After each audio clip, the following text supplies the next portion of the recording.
The Kelly-Hopkinsville encounter is one of the most bizarre and well-documented UFO and extraterrestrial sightings in American history. It all began on the night of August 21st, 1955, in rural Kentucky. The Sutton family was staying at their small farmhouse just outside the town of Kelly, along with a friend, Billy Ray Taylor, and his wife. The home sat in a quiet, remote area between Kelly and Hopkinsville, far from the hustle of city life. Around 7 p.m. that evening, Billy Ray went outside to fetch water from the well.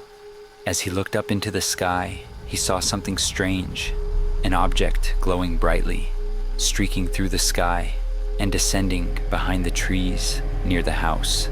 Billy Ray, startled by the sight, rushed back inside to tell everyone what he had just witnessed. The family, however, didn't take him seriously at first.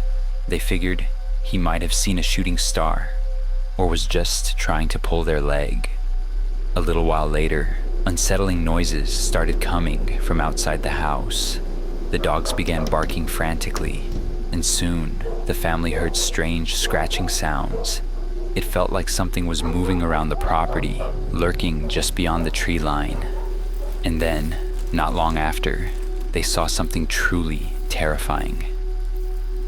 From the woods, small figures began emerging. The creatures were strange, unlike anything the family had ever seen. They were about 3 to 4 feet tall, with large glowing eyes that seemed far too big for their heads. Their bodies were thin, with long arms ending in claws, and their skin had a silvery, metallic sheen. But the strangest part? These beings seemed to float just above the ground instead of walking. Frightened by what they were seeing, the men of the house, Lucky Sutton and Billy Ray Taylor, grabbed their guns. They aimed at the creatures and fired. To their shock, when the bullets hit, the creatures didn't drop.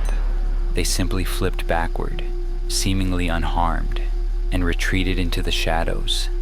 It was as though the bullets had no effect on them, making metallic tinging sounds, as if striking metal. Despite the gunfire, the creatures kept coming closer. They peered into windows, their large eyes glowing in the dark. The family could hear them scratching at the walls and scurrying on the roof. For the next 3 hours, the Sutton family was under siege by these strange visitors, unable to scare them off. Finally, desperate and terrified, they decided to flee.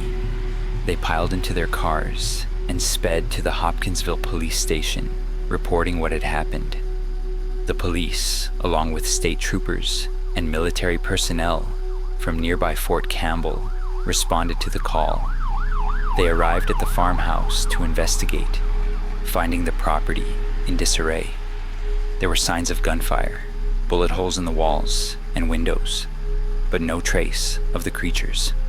Despite this, the family was visibly shaken, and their detailed descriptions of the beings remained consistent.